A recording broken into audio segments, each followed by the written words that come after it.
Şimdi arkadaşlar parça çizerken falanca bir görünüş üzerinde işte bu bir delik olabilir, kesme kısmındaki işte bir line olabilir vesaire, herhangi bir yere verdiğiniz artı eksi tolerans teknik resimde nasıl görünür bundan bahsedeceğim.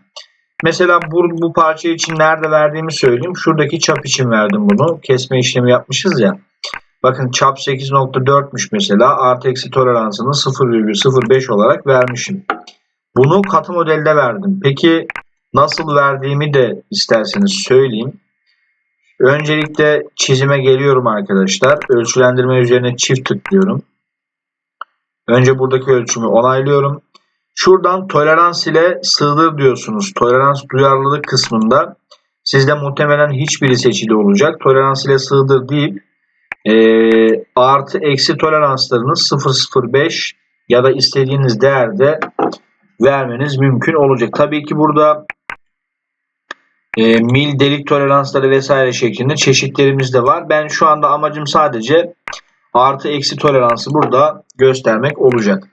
Şimdi bunu part modülde verdikten sonra parçamız tabii ki kayıtlı SolidWorks'te, daha doğrusu herhangi bir klasör içerisine. Teknik resim modülüne gidiyorum arkadaşlar. A4 standartlarında bir sayfa açıyorum. Şuradan parçamızın resmini açalım. Bu parçayı hepiniz bu arada çizebilirsiniz. Eklememe gerek yok.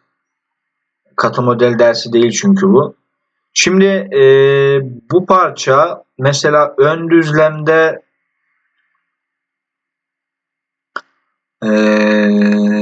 ne yapalım? Ön görünüşü alalım. Aslında ön görünüş dediğine bakmayın. Bunun üst görünüş olması lazım mantıken. Diğer görünüşler üzerinde mesela sağdan görünüş lazım bana. Şimdi bakın bunu sizlere gösterebilmek için kesit görünüme gideceğim. Yine ister istemez tam kesit almam lazım arkadaşlar burada. Şu şekilde. Şu görünümü siliyorum tabii ki. Bu da aynı zamanda aslında dolaylı yoldan size yeni bir tam kesit örneği olmuş oldu. Hem anlatmak istediğimi anlatacağım, hem de yeni bir detay göstermiş olacağım sizlere. Şunu 5 yapalım. Şimdi bakın şurada detaylandırmalardan şu araya bir merkez çizgisi atayalım arkadaşlar. Ve model ögeleri ölçülendirmesine gidip şuna bir ölçü verelim. Evet, 23.9 toplam ölçüm, boy ölçüsü. 2.9 olan ölçüm gerekli bir ölçü. Liderler kısmından şurayı sadece nokta yapacağım. Ne var başka? İşte görüyor musunuz arkadaşlar? Bakın ben bu delik için toleransımı part modelde verdiğim için çap 8.40 ölçüsünden bahsediyorum.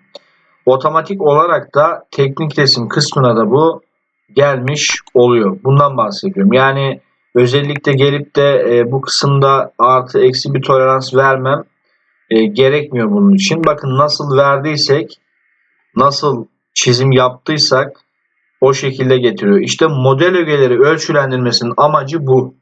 Ben bu parçayı çizerken de bu sayfa bende açıktı. Teknik resim modülüne tıkladığımda bu ölçüyü seçtiğimde de yine aynı sayfa açık. Nasıl çizim yaparsanız ölçüyü o şekilde getirecektir. Evet, geriye kalan eksik ölçülendirmelerimizi yapalım. Mesela şurada 1.4'lük bir ölçümüz var. Liderler kısmından yine burayı nokta olarak ayarlayalım. Çap 15'i aşağı çekiyorum ve ok yönlerimi içeriye alıyorum arkadaşlar.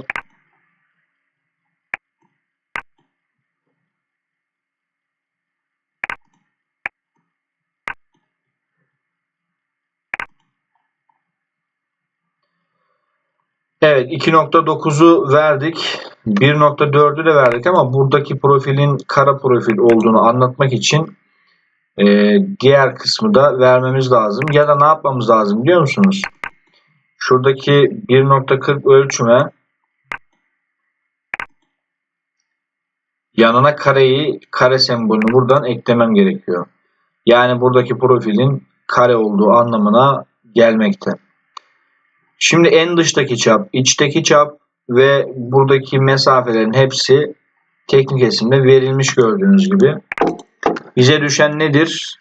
Ölçülendirme kısımlarını uygun bir şekilde büyütmek ve hepsini aynı renk tipiyle, tonuyla bırakmak olacak.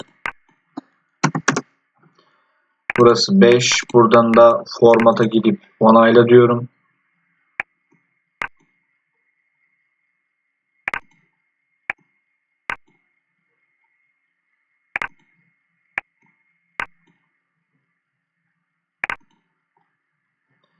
Olay bu kadar net.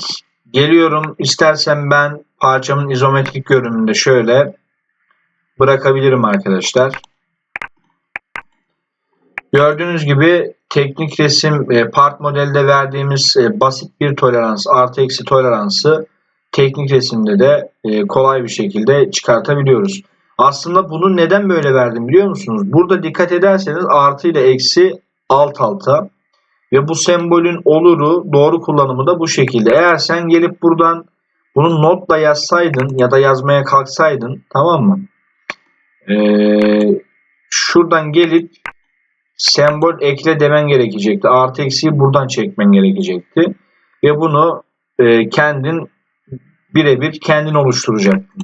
İşte o zaman da bu arada aynı zamanda şunu da görüyoruz. Buradan çap 8.40 için kendiniz oluşturmak isteseydiniz bu çapın olduğu kısmı seçerdiniz. Şu şekilde. Ne lazım bana önce? Şöyle bir bakalım. Sembol ekle diyelim. Nerede? Sadece çap sembolü lazım ama bulamadım. Bir kez daha tıklayalım. Şurada. Çap 8.4 diyorum arkadaşlar. Tamam mı? Ondan sonra ne var burada? Artı eksi 0,05 şeklinde toleransını belirtebilirim. Tabii şuradaki artı eksinin bir tanesi fazla olmuş. Şunu siliyorum.